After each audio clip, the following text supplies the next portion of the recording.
ایک بھائی نے بڑا اہم سوال کیا اور وہ پوچھتے ہیں کہ حضرت اس بارے میں آپ بتائیں کہ قضا نمازیں جو ہیں وہ کیسے ادا کریں اور کیا ان کا ادا کرنا ضروری ہے، لازمی ہے؟ تو میں آپ کو بتاؤں میرے بھائی، جو نماز تمہاری قضا ہو چکی ہے، جو چھوٹ چکی ہے، جس کو آپ نے اس کے وقت پر پڑھا نہیں ہے، تو وہ تمہارے ذمہ ہے۔ مرنے کے بعد تم سے ان نمازوں کا حساب و کتاب ہوگا، پوچھا جائے گا۔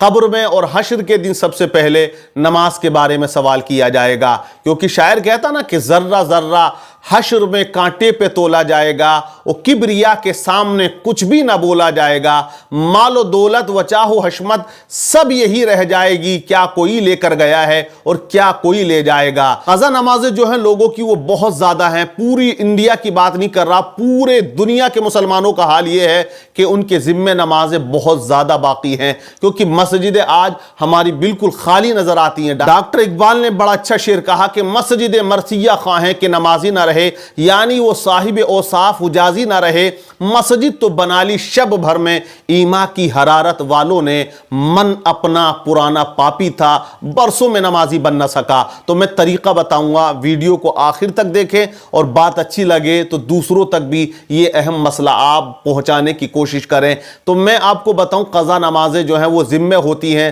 اگر جس کے ذمہ قضا ہے وہ پوری زندگی نفل پڑھتا رہے، سنتیں پڑھے گا غیر موقدہ، تو اس کی کوئی نوافل جو ہے قبول نہ کیا جائے گا۔ جیسے ایک انسان وہ ہے جو 1,00,000 روپے کا تو صدقہ دیتا ہے لیکن اپنے مال کا حساب لگا کے زکوٰۃ نہیں دیتا، تو وہ 1,00,00,000 روپیہ بھی یوں ہی غریبوں میں بانٹتا چلا جائے اور زکوٰۃ نہ دے تو اس کا کوئی روپیہ قابل قبول نہیں ہوگا اس وقت تک جب تک کہ وہ زکوٰۃ ادا نہ کرے گا۔